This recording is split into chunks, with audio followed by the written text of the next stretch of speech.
All right. Tonight is part 30 in our series on the first chapter in Sanhedrin. We are going to spend all of this evening on Sanhedrin 15a, and we start with the tail end of what we were doing last week, which last week we had talked about the appraisal of movable property, which was donated to the Beit HaMikdash, or whose value was committed to the Beit HaMikdash. And we had said in the Mishnah that the first position in the Mishnah said that there's a set appraisals, are done by a panel of 3 judges. So we're starting with Rabbi Yehuda disagreeing with that.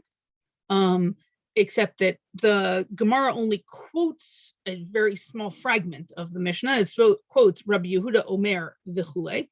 I gave you more than that. I gave you the whole line in the English. So the previous thing that the Tanna Kama says 3, and Rabbi Yehuda says one of those 3 has to be a Kohen. So I'm really Rav Papa la Abaye. Rav Papa said to Abaye, Rabbi Yehuda. He says, I understand what Rabbi Yehuda is doing here. I know dichtiv Kohen.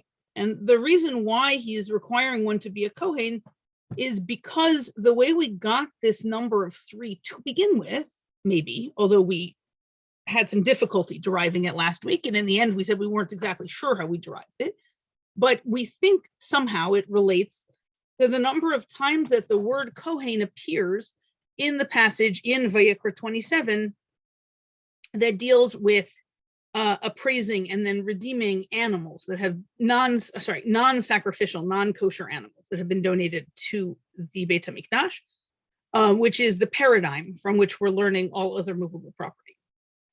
And so since each time there it says, then the Kohen will appraise. So we understand why Rabbi Yehuda would want one of these guys to be a Kohen, and we'll get a little bit later in the shir to why it might not be all of them, but it might just be one. But Papa goes on, El Rabbanan, but for the other position, the position I'm calling the Tanna Kama, and they're calling the Rabbanan, Kohen Lamalahu. What are they doing with this word Kohen that they think it needs to be in the text for? What are they learning from it? And the answer is Kasha. Actually, the truth is the Gemara, this is at least the second, maybe the third time that we've seen the Gemara have trouble getting the information in the Mishnah about how the appraisal is to be done from the text in Vayikra 27. It seems like there was a breakdown somewhere in the transmission of this information, and they have the text of the Torah and they have the instructions as to what you're supposed to do, and they're actually not sure how they match up with each other. Okay. So that gets us to the next line in the Mishnah, which was Hakarkaot Tisha v'Kohen. So the next line is about real estate, or land, it says, but it means real estate, is appraised by a panel of 10, of whom one has to be a Kohen. And this seems not to be just according to Rabbi Yehuda, it seems to be according to everybody. Minani mili.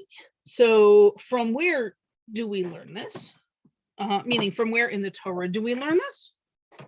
And here I'm gonna take you back to a part of the morning davening that probably you've never paid attention to, and if you did, it may have been some time. But these days, we've been starting main minyan at Young Israel of Sharon from something called Rabbi Yishmael Omer. And it's in this Breita, which is at the very end of Korbanot in the morning, after Birkot HaShachar. And Rabbi Yishmael there gives 13 principles by which he thinks the Torah can be interpreted. The truth is there are quite a few more than 13, and it may be that Rabbi Yishmael was chosen to stick here in Shacharit actually because he has fewer than many of the other rabbis, and so it's easier to recite. But we use principles that are not on his list, but his list covers the highlights for the most part. In any case, we're this evening interested in, one second. No, that's the one we did last week.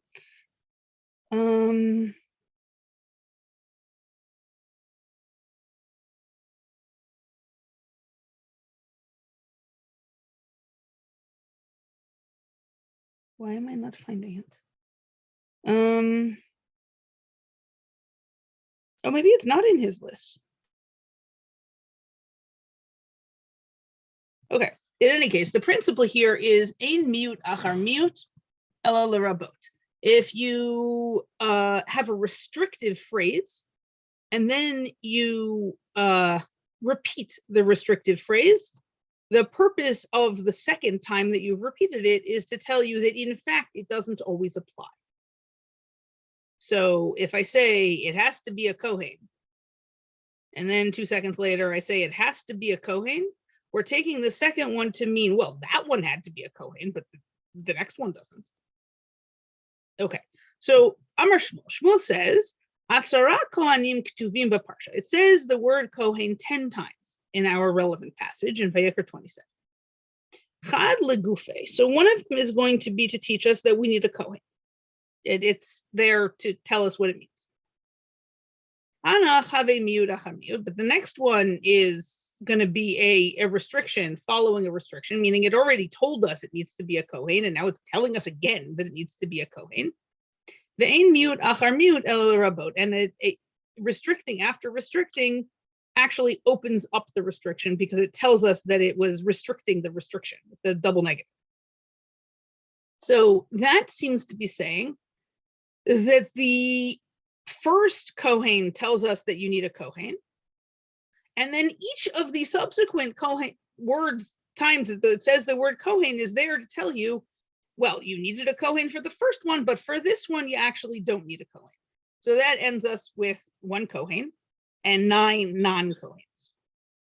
Deborah, but are all the other instances of Kohen instances like different examples of when you would need a Kohen? So we say, okay, well, so I don't think so. I think they're continuations of the same passage. Let's look at some of them. Hold on a second. I'm flipping to the very, very tail end of Vayikra, which we'll get to after Pesach. And the very, very last thing in Vayikra is the evaluating and redeeming of various different kinds of things that are donated to the upkeep of the Mishkan. And so let's just take an example. Vayikra Chaf Zayin, yeah. So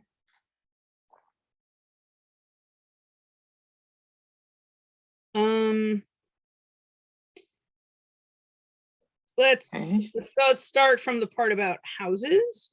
So let's pasuk Yud Daled. V'ish ki yakdisha beito kodesh l'Hashem. A man who consecrates his house as holy to God. V'hericho hakohen, the kohen is going to appraise it. Vein tov vein ra, whether it's good or whether it's bad. Kasher yaricho to hakohen ken yakum. Like the kohen appraises it, that's what it will be established as. I would say the word kohen there isn't even necessary. You didn't need a word there at all. The sentence would have meant exactly the same thing if the word was completely missing. Mm-hmm. And then if we go down a few more, so in pasuk Yud Chet it says v'imachar hayovel yakdish sadehu, and if he consecrates his field after the Jubilee, and of course any date is always both after and before the Jubilee, but I think it means like toward the beginning of the Jubilee cycle. V'chishav lo hakohen et hakesef, then the Kohen will calculate for him the money. Al pi hashanim hanotarot, according to the years that are left, ad shnat hayovel, until the Jubilee year, v'niagram erakecha, and then you subtract that from the appraisal. So no, it just seems to describe the appraiser as a Kohen. Every time you would want the word appraiser, the word Kohen appears instead, and it does it 10 times. So, right. But these are all in a way different cases. Yes, the Kohen is the appraiser, but one he's Makdish Beito, one he's Makdish or Mekadesh, whatever, his Sadeh. So are we really saying that the first instance of Kohen is one that really requires a Kohen, but all these other ones don't? So even though the Torah says yes, I believe that's exactly what we're saying. Although because they're interchangeable, I don't think it actually matters which one is the Kohen and which ones are not. But yes, that's exactly what we're saying.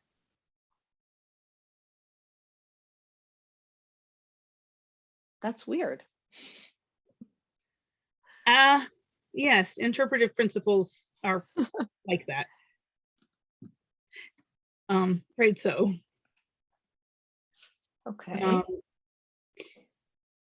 Okay, so the Gemara says that, sorry, it's still Shmuel talking. Da filu tisha Yisrael v'echad Kohen. So from that we learned that 9 of them could be Yisraelim. I don't think they don't have to be. And there's no, it doesn't sound like there's a prohibition on a Levi serving on the panel. Just only one of them needs to be a Kohen. But Rav Huna Breder of Natan objects. Matkif la Rav Huna Breder of Natan. Ema chamisha kohanim v'chamisha Yisraelim. He says, but maybe it should be 5 of each, because if you take the first Kohen and you say, well, that means the first place where it says Kohen, and you say, well, that means you need a Kohen. The next one you say, oh, well, that's repeating itself, so it means you don't need a Kohen. But the next one then, oh, well, okay, now we need a Kohen, and the next one is, now it's repeating. It's right. It maybe is meant to be alternating. Because remember, the rule was only designed for 2 instances. It wasn't designed for 10. We don't really know how to expand the rule. And so Rav Huna Breder of Natan says maybe we treat it as 5 pairs instead of as a one, as a set of 10. And the Gemara again says, Kasha, yeah, actually, we don't know. We don't have a good reason for rejecting that. On the other hand, it's not what the Mishnah says. So we don't know why the rabbis of the Mishnah rejected that. Okay, but it gets weirder. Because the next line in the Mishnah was, Adam kayotze behem. And then a person is appraised in the same way as land. But the Gemara says, wait a minute, Adam mi kadosh. Can you consecrate a person? We don't actually have human sacrifice in this religion. You may recall I've mentioned that a few times, and you knew it already anyway. But Amar Rabbi Abahu be'omer demi alai. It's if somebody says, I commit to pay my value. D'Tanya, ha'omer demi alai shaminoto ke'eved hanimkar bashu. It says in the Braita that somebody who says, I commit to pay what I'm worth, we have that person appraised as if they're a slave being sold in the marketplace. And you would think that what that meant was you take the guy down to the marketplace and you say to the slave traders, hey, what would you sell this fellow for? And then you make him pay that amount of money. But it turns out that no, instead we have a panel of 10 judges, one of whom is a Kohen, who try to figure out what he would be worth as a slave in the marketplace. It's not entirely clear to me why you need any kind of rabbinic panel for this. Why not just a bunch of slave traders? But maybe we don't really trust slave traders. I certainly wouldn't want us to. In any case, notice that we turn our noses up at the idea that we might consecrate a human being to the Beit HaMikdash, but the idea that we might sell a human being in a marketplace as a slave does not seem to faze us in the slightest. And I am very distressed by this, but there's not a thing I can do about it. And in any case, so we appraise him like a slave. The eved itkish lekarka, and slaves are connected to land. So let's look at this pasuk. We're in Vayikra 25, so we've gone back 2 chapters. Second, and the Torah has been telling us about. The Torah has been telling us about the concept of Eved Ivri, the idea that if a fellow Jew becomes extremely impoverished or commits a crime that requires him to pay money he doesn't have, he could end up being sold as an indentured servant, not actually as a slave because it's not permanent. And if that happens, then you have to free him after 6 years. And even if he refuses to leave, you have to free him at the Yovel. And in that context, the Torah also says, well, let's back up a little bit so you can see what's going on here. So it's still speaking about the Eved Ivri, about the Jewish slave. It says, Ki avadaihim, because they're my slaves. Asher hotzeti otam me'eretz Mitzrayim, because I took them out of the land of Egypt. Lo yimakru mimkeret avin, they should not be sold as slaves. Lo tirdeh bo befarach, you can't work him with avodat parach is the kind of work that Paro made us do. Exactly what it is subject to dispute, but some sort of unusually degrading or difficult work. V'yareta me'elohecha, and you'll fear God. On the other hand, the avdecha v'amatcha asher yiyu lecha me'et hagoyim asher spiotechem, the male slaves and the female slaves that will be yours from the peoples that are around you, mehem tiknu eved v'ama, from them you can buy a male slave and a female slave. V'gam mibnei hatoshavim hagarim imachem, and also from the children of the residents that live with you. So I guess the first group was non-Jews from outside the land of Israel, and these are non-Jews inside the land of Israel. Mehem tiknu, from them you can buy, mishpachtam asher imachem, and from their families that are with them, asher hulidu ba'artzachem v'hayu lachem la'achuza, which were born in your land and became your property. Meaning you can buy the children of other slaves from other people. And then you can bequeath them to your children. Lareshet achuza le'olam. Sorry, lareshet achuza, to inherit them as a permanent property. Le'olam behem ta'avodu, you can or should enslave them forever. Uva'achechem b'nei Yisrael, but your brothers b'nei Yisrael, yish b'achiv lo tirdo bo b'farach. You should not work them with farach. Right. So notice that you're going to bequeath the non-Jewish slaves to your children as an achuzah, and the word achuzah normally means a land holding which belongs permanently over the course of generations to a family. And here it is instead being used to describe slaves.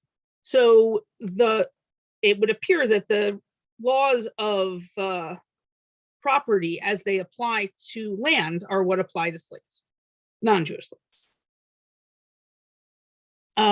So that's why we need, if we're going to find out how much somebody would cost if they were a slave, for that, you need the same process that you would use to determine how much a piece of land costs. And that's our panel of 10, one of whom is a Kohen, once again, mentioning that this whole thing is very disturbing, that the Gemara doesn't find it distasteful. But it gets worse because we're about to get to an actual slave. So far, all we've had are imaginary slaves, people who say, I'll pretend to be a slave and then buy my way out and donate the money to the temple. Now we get to real slaves. By Rabbi Avin. Rabbi Avin asked the following question. Se'ar ha'omed li gazez bekama.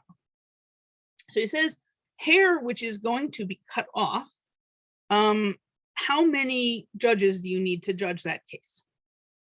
Meaning, well, he explains what he means. Kigazuz dami uvishlosha. So maybe because you're about to give the slave a haircut and actually sell the hair anyway, so maybe you would treat the hair as like any other movable object that could be sold in the marketplace, and you only need 3 judges in order to appraise its value. Or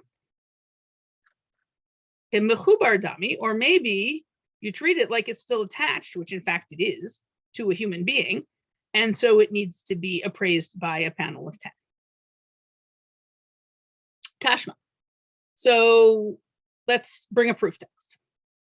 Maktish et avdo ein mo'alin bo. So if you sanctify your slave, notice that for some mysterious reason, a number of lines ago, we said, but you can't consecrate a human. And now all of a sudden we're like, well, when you consecrate a slave.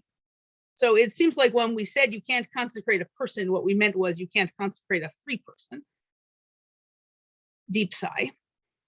In any case, this Braita says when you consecrate a slave, there's no me'ila. Me'ila is the crime of using, I would say misusing, except actually there really isn't any legitimate use,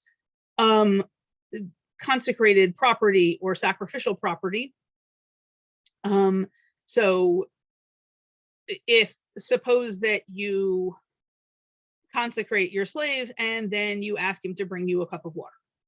So now you've just used the services of a slave whose services were supposed to belong to the Beit HaMikdash. In the same way as if you had consecrated your cup and then drank water out of it, that would be a crime. So you would think there would be me'ila by the slave, but this Braita says there is no me'ila with the slave, presumably because slaves are being treated like land. And there's no me'ila with land either. When you consecrate land, if you then proceed to, I don't know, sit down on the land and have a picnic, there's no crime of me'ila. Okay, so, but Rabbi Shimon ben Gamliel disagrees, and he says, nope, mo'alin b'sa'ara. Well, he says you can't, there's no me'ila with the slave himself, but if you were to use his hair for something, then you would have committed the crime of me'ila. Now you ask him to come stand near you to shade you from the sun with his hair or whatever. I don't know. I'm making stuff up. Funny, Kevin.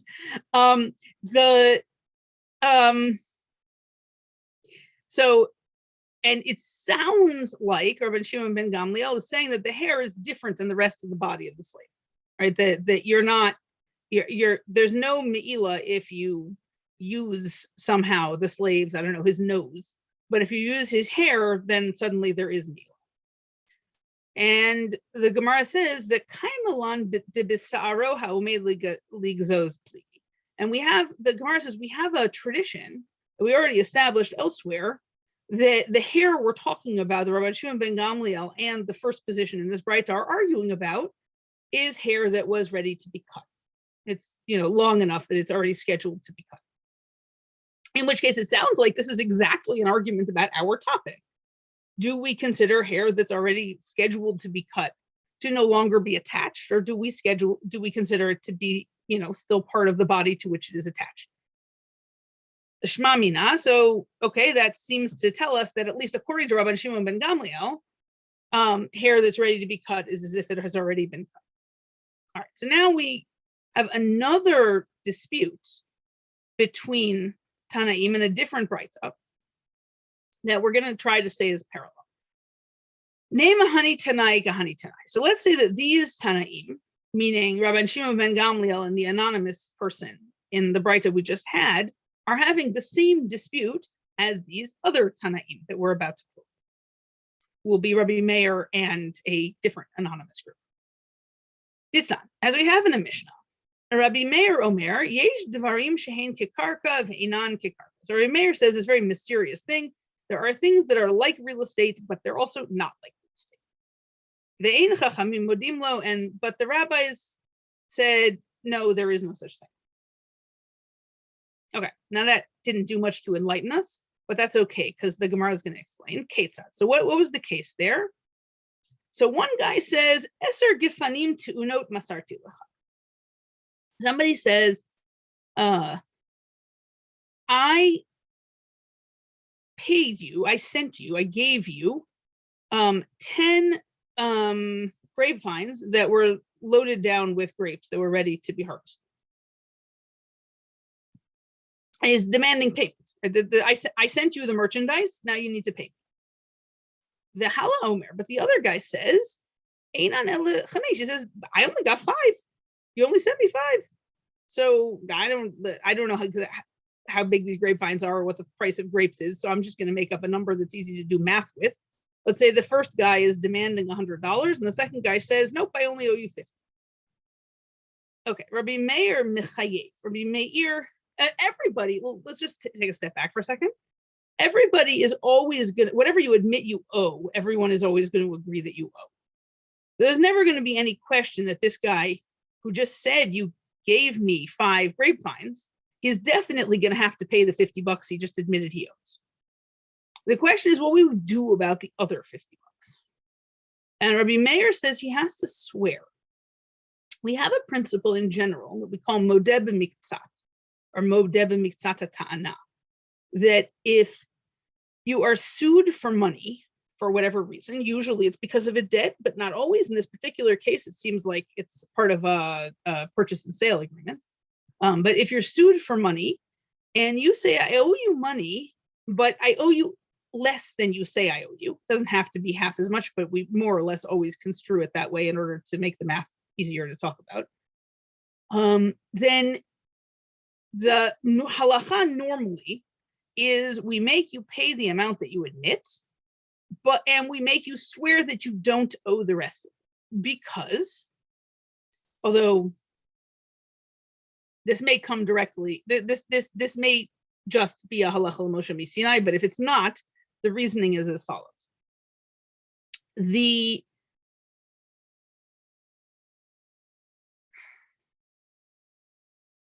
Let's give these people names.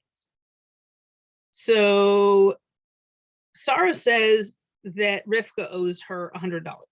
Rivka says, no, I only owe you 50. We are assuming that the most likely event is that in fact Rivka owes Sarah $100, but Rivka doesn't have $100. And Rivka's not willing to say, I don't owe you anything, because she is grateful to Sarah for bailing her out of a situation where she needed money. And she doesn't actually want to be mean to her or deny that she did her a favor or whatever. She just doesn't have $100. So rather than telling the truth and working out a payment plan, which would seem like a good idea, but may or may not work because the court might just, take away your stuff instead. And maybe she doesn't want them to come and sort through her possessions and take away some of her stuff.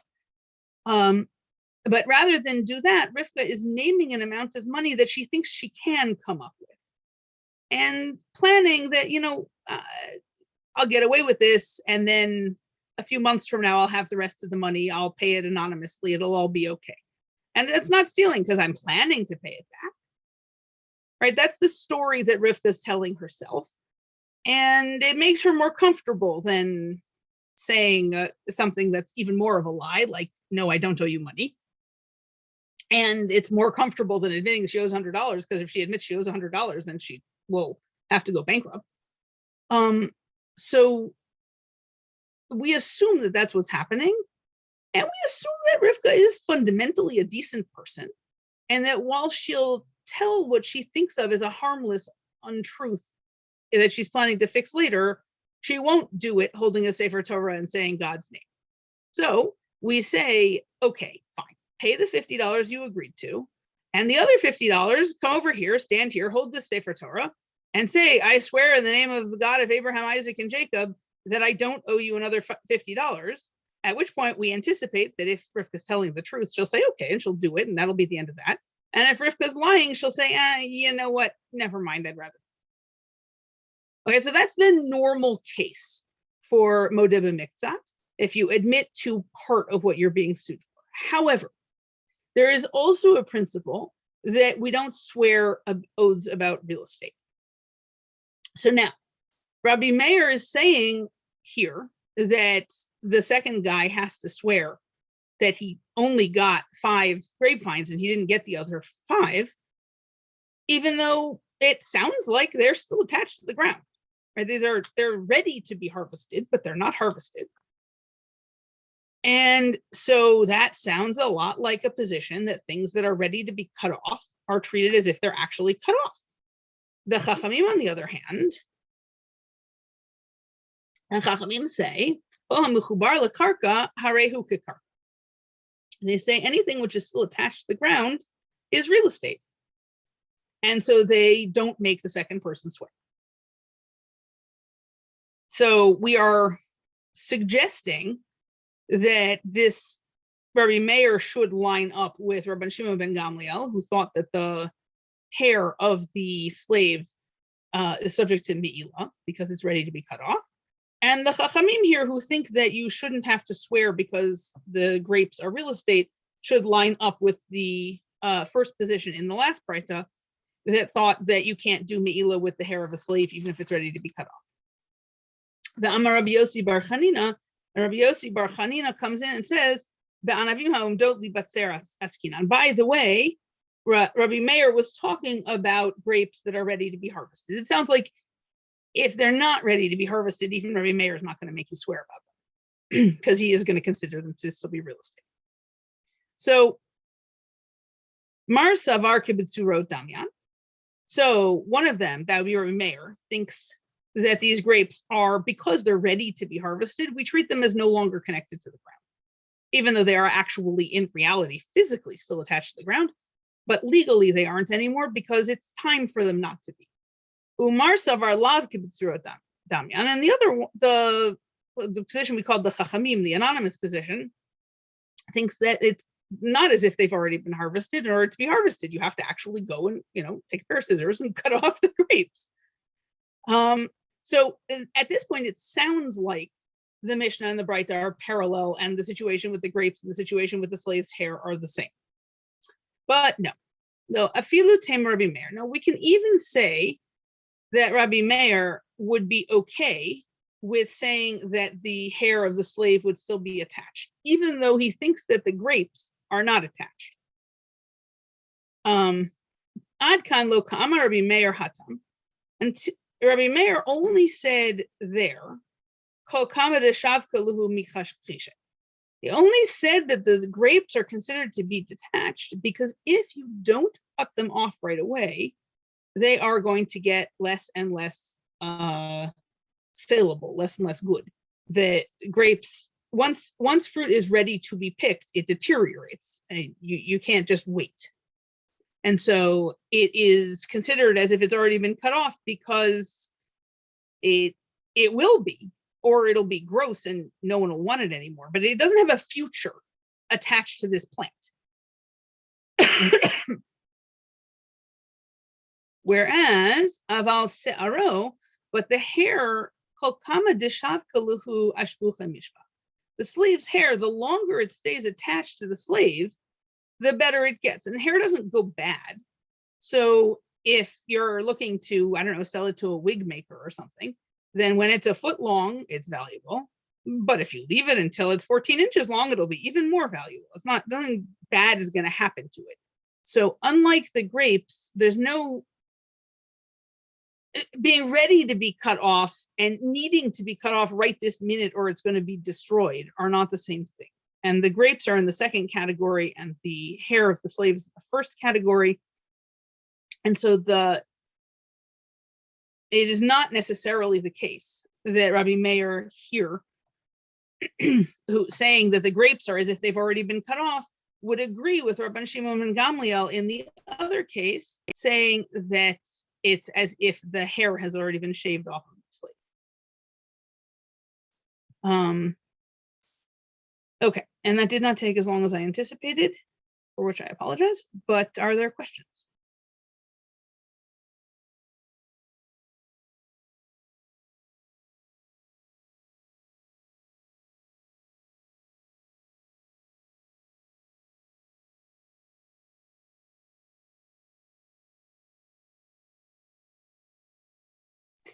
Deborah, can you go up a couple of pages, please? Mm-hmm. Where, hold on. No, a little higher. I should have. What are we looking for? Right there. So okay. Why, if it's already cut, is it with 3, but if it's not, it's with 10? Okay, so if it had actually already been cut off, if we were talking about an actual, ponytail cut off of the kind that you might send to Locks of Love, but instead you're selling it because that's anachronistic and Locks of Love isn't going to exist for 2,000 years. Sorry about that. That's okay. If that's what we were talking about, then I don't think there would be no question that we would consider that to be like any other movable property. We would convene a court of three with maybe with one of them a Kohen or not, depending on whether we rule like Rabbi Yehuda. And we would set a price on it, you'd pay it, and that would be the end of that. The problem here is that what we have is that you actually consecrated it before you cut it off the guy's head, even though you were planning to cut it off right away because it's ready to be cut off. Right. So why are they even treating it as a possibility that it's already cut off? So I think because it's saleable separate from the slave, right? It's not really a part of his body in the same way that, I don't know, his arm is. You can't like sell a slave's left arm without selling the slave. That's not a thing. But you can totally sell his hair without selling the slave. And his clothes, would his clothes be treated the same way? I assume his clothes are movable property, no matter, regardless of who's wearing them. My clothes are movable. I mean, I'm wearing this sweater right now, but it's not me. It's a piece of clothing. And if I consecrated it, I would redeem it in front of a court of three, I would think. Right. So the thing with hair is that of all the things that you routinely cut off of people, it's actually worth something, right? Like baby teeth and fingernails are not really worth anything, but hair gets sold to wig makers as a valuable commodity. Makes sense. Okay. So I think that's what puts it in this weird in between state where it's sort of part of his body, but it's also sort of just a thing that you can sell. Okay.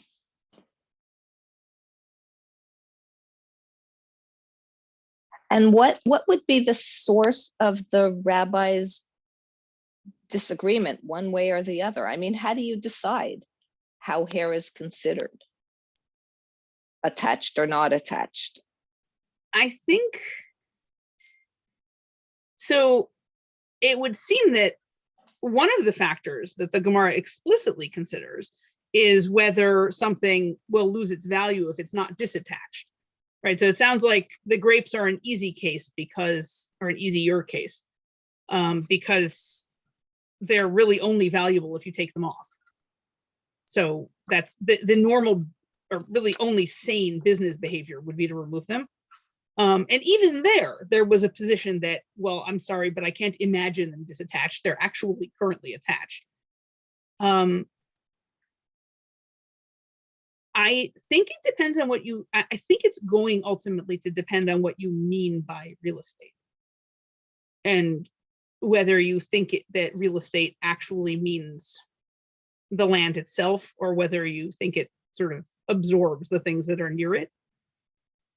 But that's not I'm not doing a very good job of expressing my concepts, and my concepts aren't very well developed to begin with. Okay. But better I should speculate about concepts now than I believe next week's topic is bestiality, where I plan to have no concepts whatsoever. I will do my best not to understand the material any more than at the very surface level. Unless I decide to skip that piece, which I guess we'll find out.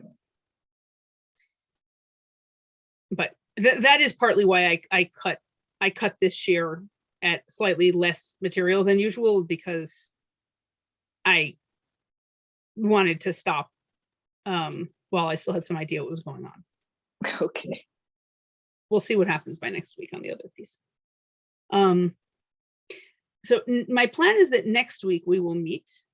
That's the 11th. And then the 2 weeks after that, we will take off for Pesach, and then we'll come back together the first week in May. Does that sound okay? Terrific. Yeah. Okay, so yes. Happy cleaning. Oh, it's begun already. Oh, yes. We're up to the cooking already. Wow, you're amazing. I got to. Okay. Well, happy cooking and cleaning, everybody. You And I will too. see you all next Monday. Thank you so much. Have a good Thank night. you. Good night. Bye.